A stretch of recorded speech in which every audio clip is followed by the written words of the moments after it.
Hi guys, welcome to my channel Canada PR Dreams, and today we're gonna talk about the Supervisa for parents and the grandparents. So you'll be wondering what is Supervisas and how it's different from the visitor visas.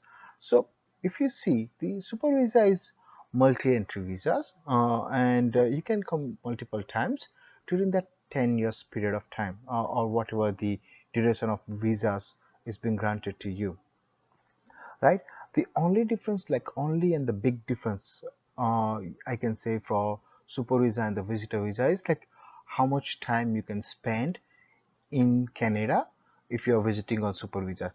If you are visiting super, if you are visiting in Canada with the super visas, you can spend 2 years at the same time, whereas in the visitors you can only spend 6 months at a time.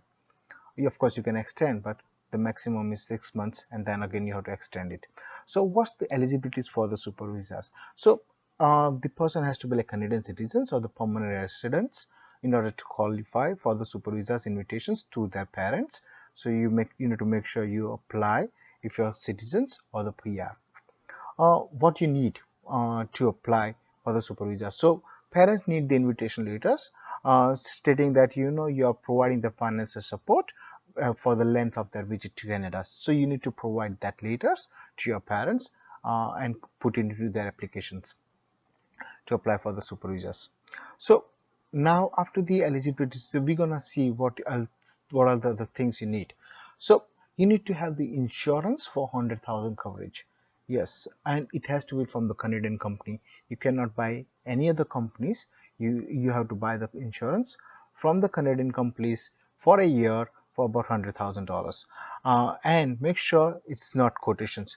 You need to buy it. You need to purchase it. Quotations are not acceptable for the super visas. So make sure you buy this medical insurance from the Canadian company.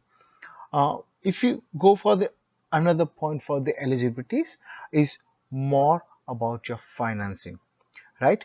When you talk about the financing, and again, you need to remember that if you are applying for the super visas, you need to make sure you apply for the medical examinations for the immigrations too.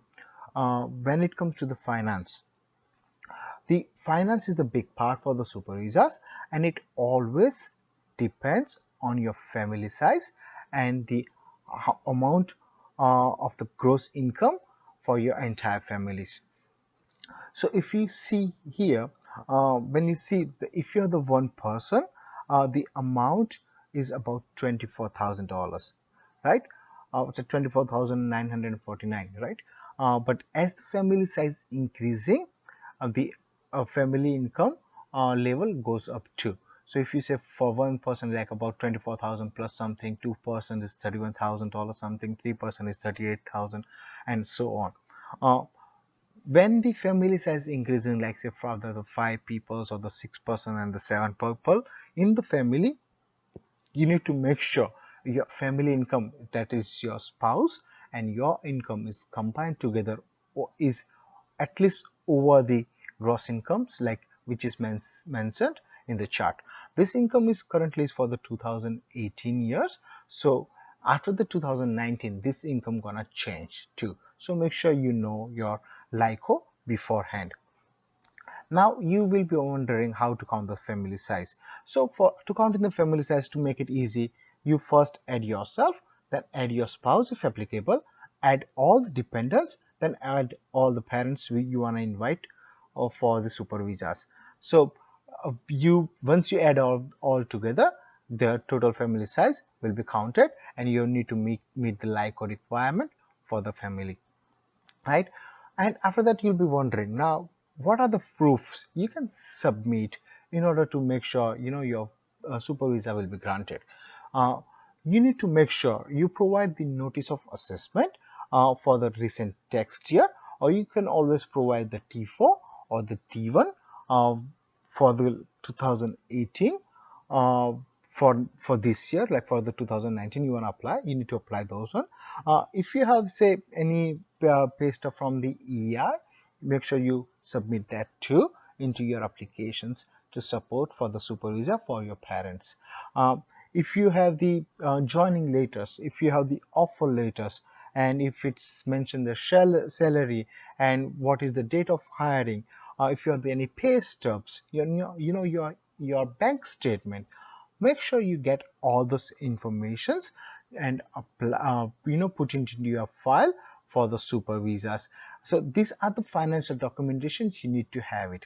So let's move on to the what are the essential documentation checklists you need to have.